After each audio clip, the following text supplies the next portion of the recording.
Hello, my name is Dorn. I'd like to introduce you to my husband, David, father of 5, brother of 12, grandfather of 10, friend to thousands. He was the most kind, dedicated, loving life partner I could have hoped for. He had a big smile and a heart to match. He was blessed with the gift of gab, and that gift enabled him to touch souls and inspire people, especially young people. Oh, how kids loved him, and they really loved him back. Dave was all about service. He served 38 years in the St. Louis Metropolitan Police Department and 6 years as chief of police as the Moline Acres Police Department. After 44 years, he retired from law enforcement, but he never retired from helping a friend in need. Since he befriended every person he met, he was a very busy man. One example of that was his friendship with a young man named Lee. David met him when Lee was just a kid, after members of his family were attacked and murdered. Dave took a special interest in the boy. They bonded, and their friendship grew and remained strong throughout the years.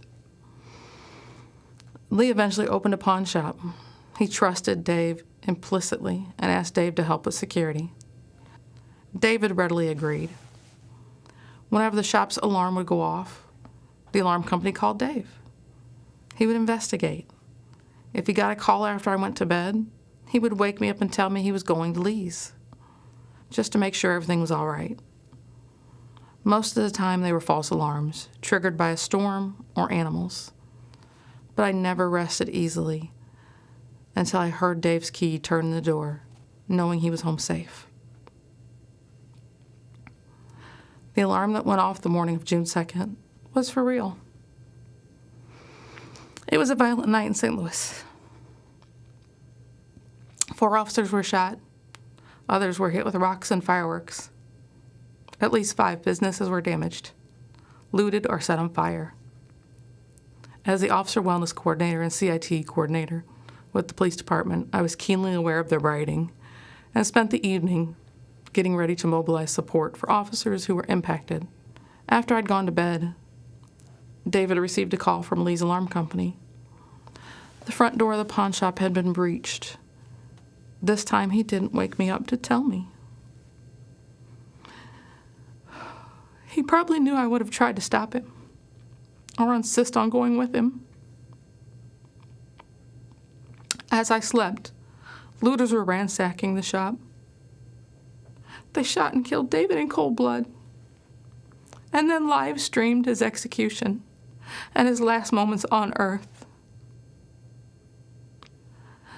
David's grandson was watching the video on Facebook in real time, not realizing he was watching his own grandfather dying on the sidewalk. I learned of all this around 4 a.m. when our doorbell rang. The chief of police was standing outside. I wondered why Dave had not answered the door. It wasn't uncommon for him to be up watching TV at this time. I called out to him several times. There was no reply. He just wasn't there. I let in the chief, and fighting back tears, he uttered the words every officer's spouse dreads.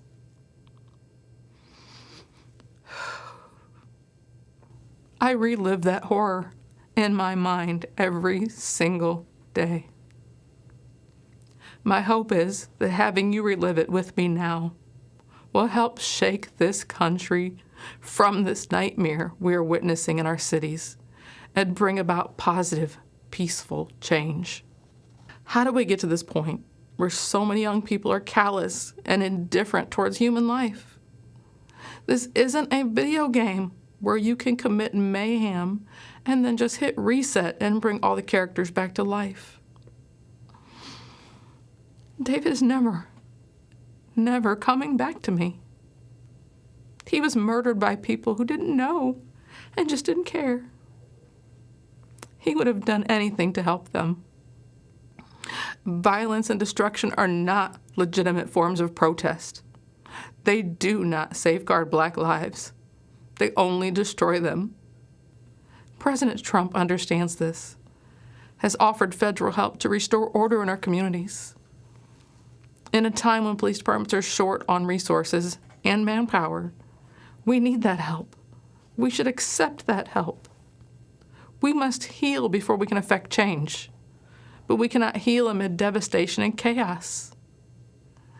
President Trump knows we need more Davids in our communities, not fewer. We need to come together in peace and remember that every life is precious.